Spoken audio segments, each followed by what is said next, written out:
has more. The United States has significantly impacted Nigerian healthcare sector, with over 2.2 million children aged 3 to 59 months receiving malaria prevention medication and 13 million girls aged 9 to 14 vaccinated against the human papilloma virus. This effort aimed to prevent deadly diseases and strengthen public health in the country.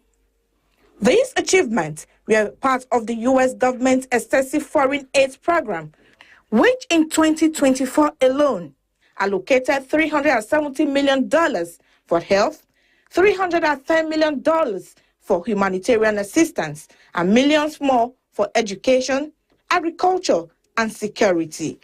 However, these initiatives face uncertainty following President Donald Trump's 90-day freeze on foreign aid. The executive order halts new funding for most foreign assistance programs, excluding emergency food aid and military support for key allies, sparking global concerns about its impact.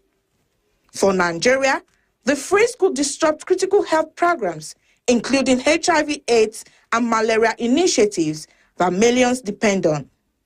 The U.S. has been instrumental in delivering life-saving HIV treatment to over 1 million women and children in Nigeria and screening nearly 20 million Nigerians for tuberculosis. Experts warn that the aid freeze could stall progress in combating epidemics like HIV as Nigeria struggles to fully assume responsibility for health initiatives previously supported by U.S. funding. Despite the challenges, there is optimism that Nigeria's growing pharmaceutical sector could fill the gap. As the 90-day freeze unfolds, questions remain about its long-term implications for Nigeria's development and the U.S. global influence. Experts caution that with joint aid risks undermining the relationships and goodwill fostered by years of support, which could reshape international dynamics. Iwat Reko Udwimo, AIT News, Abuja. All right, joining us live to speak on this issue, Dr. Laz Eze, the physician and the founder, Talk Health Niger, and Aaron Sunday, National Coordinator, Association of Positive Youths in Nigeria. Thank you very much for joining us in the studio. Thank you very much. Let me start with Dr. Eze. How will this freeze in foreign aids impact the health sector in Nigeria? Thank you very much for having me. To have very significant impact on the health sector in Nigeria, let me provide some context. Nigeria has a number of development partners, which the United States is one of them.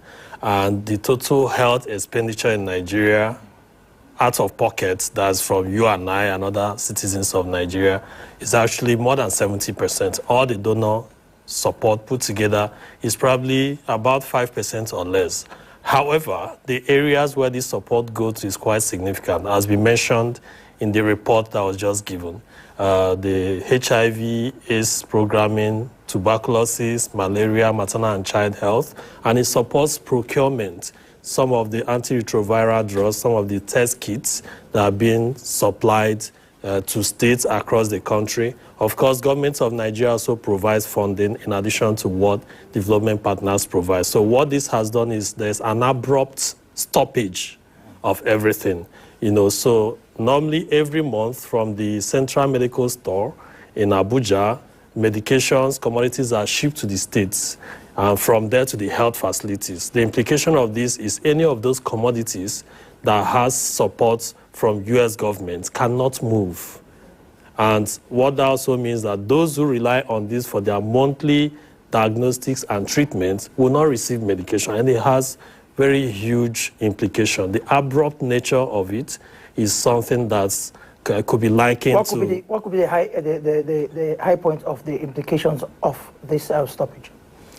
The implication means that for people who are HIV positive, who are on treatment, are not sure that they will get their next medication in the subsequent months. Health facilities that have rapid diagnostic tests for malaria, for HIV, might run out of commodities. And what this means that the burden of these conditions may also increase. And for those on tuberculosis or HIV treatment who don't get drugs, it also has implications on drug resistance. It might cause significant problems, and I hope that as a country we do not allow that to happen. Okay, let me speak with Aaron. Aaron is the national coordinator of the Positive Youth in Nigeria. You've heard what Dr. Eze just said now, and I want you to tell us so far what could be the endpoint for this. Of course, 3 months is not just 3 days where they're going to halt this aid. So how could it impact significantly on people living with HIV/AIDS and maybe other related ailments? Okay, thank you very much for having me today. I will address this from a two perspective. One is looking at the impact, and the other one is looking at our own shared responsibility as Nigerians. As of today, information reaching me across 23 states from my coordinators across the state, so far, services are still ongoing in about 21. But Akwa Ibom, to be precise, orders has been given that all treatment and services should be halted.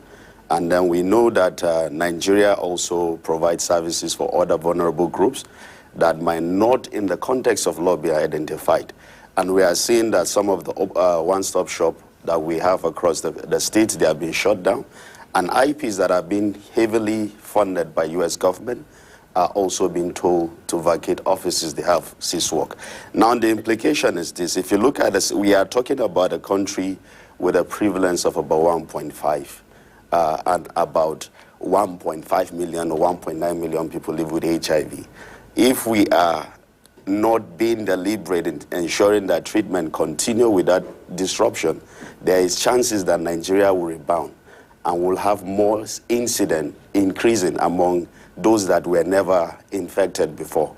And also from the health perspective of persons living with HIV, interrupting treatment can lead to resistance because they need that medication to continue to sustain and live healthy and also prevent their loved ones. So the ability to see that drugs continues and also diagnosis continues, like Dr. Laz have said, to ensure that we identify those that also might have been living with the virus but yet to be identified, that also will be hampered and there might be a rapid spread.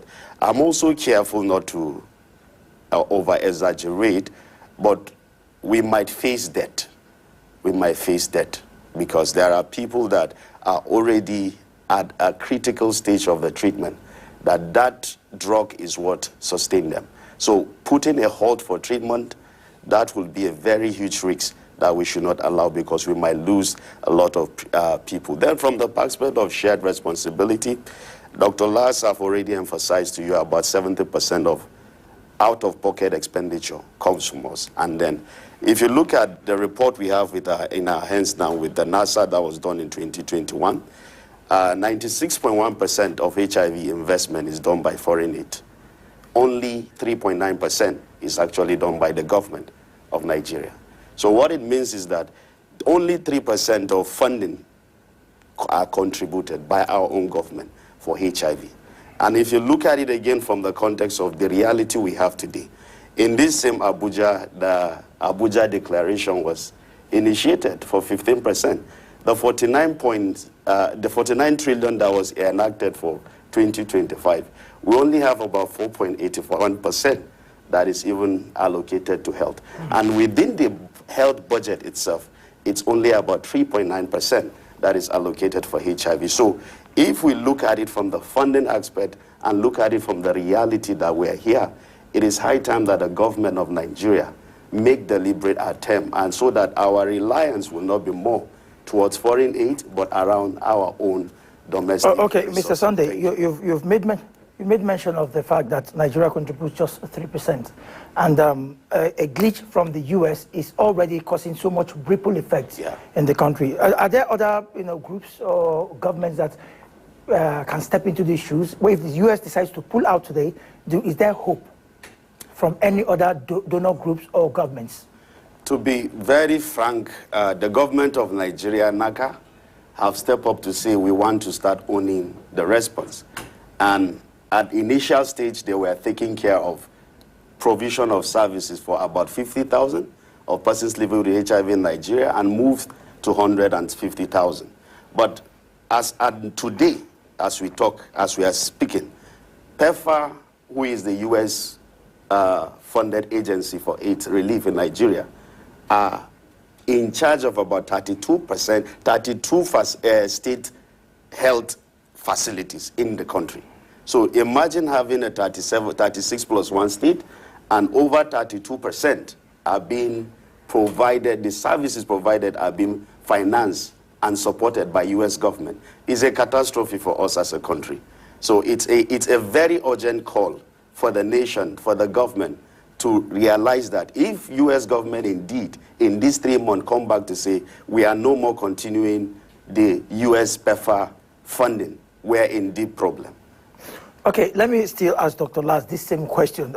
From your perspective as a health expert, are there other groups or countries or governments that can still step into the shoes of the United States? Plus, how much of an indictment could this be on the Nigerian government, you know, that have to rely on basically foreign aids to handle health issues in the country?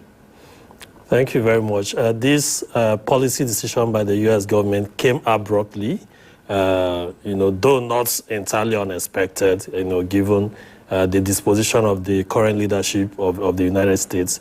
So it's still a developing story. At this moment, it can't be clear about who will step in or who will not step in. But I think as Nigeria, we have to take full responsibility for the health of our people.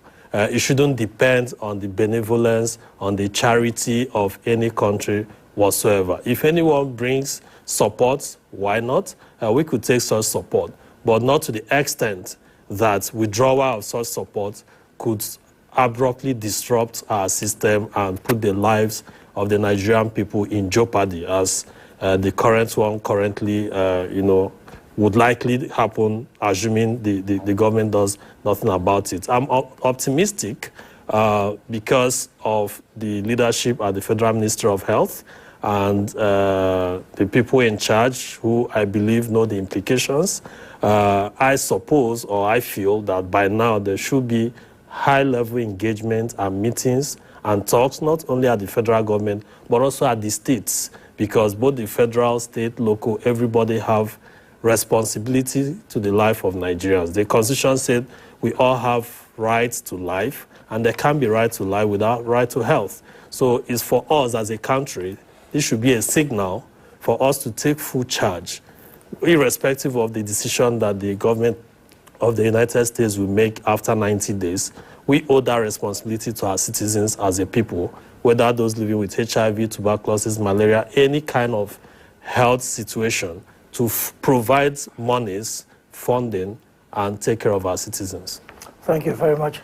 I've been speaking with Dr. Laz Eze, who is a physician and the founder of Talk Health Niger, and Aaron Sunday, the National Coordinator, Association of Positive Youth in Nigeria. Thank you very much for being in the news.